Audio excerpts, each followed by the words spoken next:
The epidemic of anxiety and fear. We are living in an age of an extraordinary problem. Humanity has achieved remarkable advances in science, medicine, communications, transportations, and technology. Yet, despite this achievement, millions of people struggle daily with anxiety, fears, and emotional distress. This raises a profound question.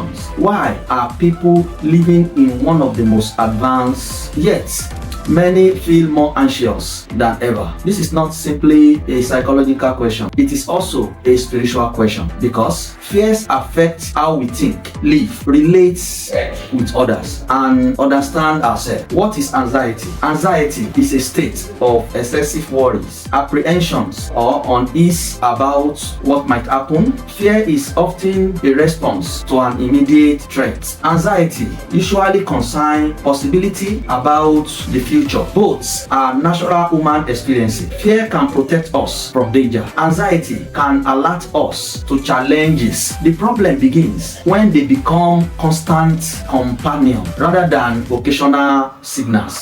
Fear, friend or master. Fear is not the enemy. Without fear, human being might ignore genuine danger. Healthy fear encourages wisdom and caution, but unhealthy fear begins to control our decision, our relationship, dreams, creativity, and our purpose in life. Spiritually, the goal is not to eliminate fear completely, but to prevent fear from becoming the ruler of our life. Why is anxiety increasing? Many factors contribute to modern anxiety. 1. Information overload. People receive continuous trend of breaking news, social media's opinions, warning, and series of advertisements. The mind rarely gets time to rest. 2. Constant comparison. Social media often shows carefully selected parts of other people's life. This can create unrealistic expectations. People begin comparing their ordinary life with someone else's highlight reel on social media. Comparison often feeds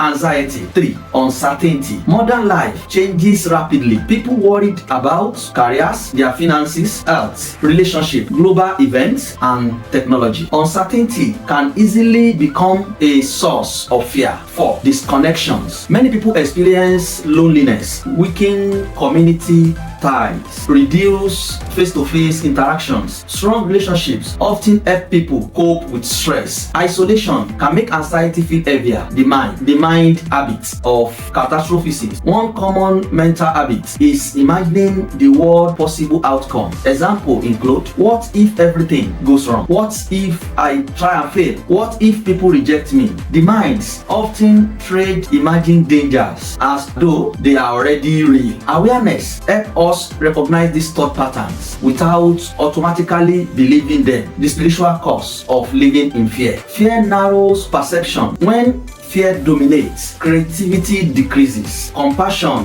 weakens, trust becomes difficult, hope fails, growth started slowing down. A fearful mind often focuses only on survival. A balanced mind has rooms for wisdom, love, and purpose. Fear and the ego. The ego often seeks certainty and controls. When life becomes uncertain, the ego reacts with anxiety. Spiritual maturity involves accepting that not everything can be controlled.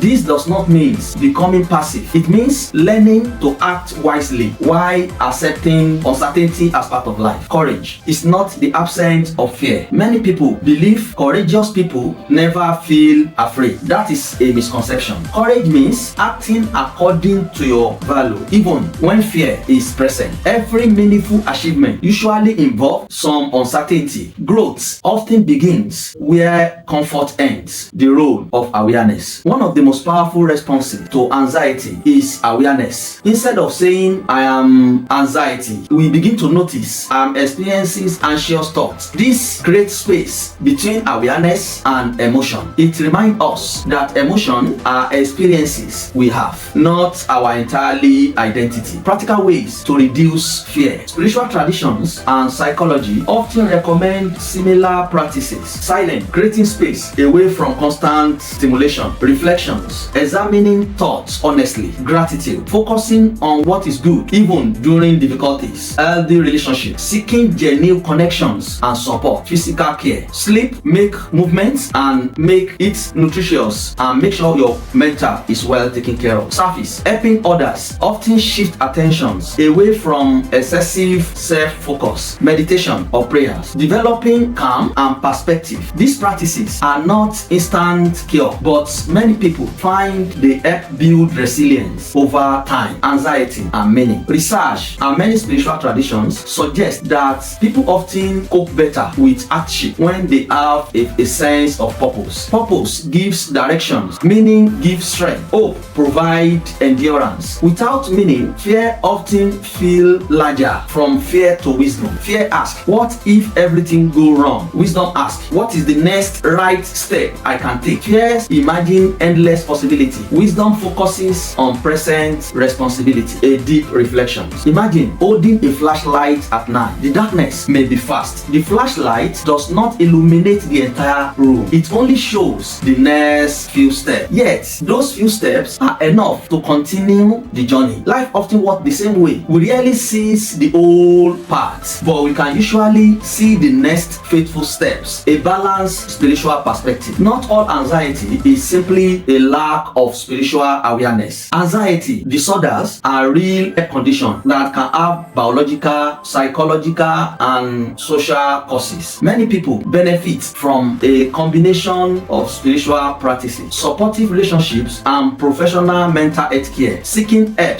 is a sign of wisdom, not weakness. Spiritual growth can strengthen resilience, but it should not be used to judge or blame those who struggle in the society. What I want us to focus on our today's discussion: humanity has achieved remarkable technological progress, yet anxiety continues to affect millions of lives. Fear can protect us, but when it becomes our master, it limits our potential. Spiritual growth is not about pretending fear does not exist. It is about developing the awareness, courage, and wisdom to move forward despite uncertainty. What I want us to discuss today are the comment section. You can give your view about this at the comment section. What do you think causes more fear today? Uncertainty about the future, constant exposure to information, loneliness, or something else? Fear asks, what if I fail? Wisdom asks, what is the next right step? Do not let fear write the story of your life. Let awareness, courage, and purpose guide your plan. Stay aware, stay awakened, stay aligned with the truth. May the Almighty Source continue to bless us all. My name is Alhaji Sulaiman Abiola Aro. Thank you.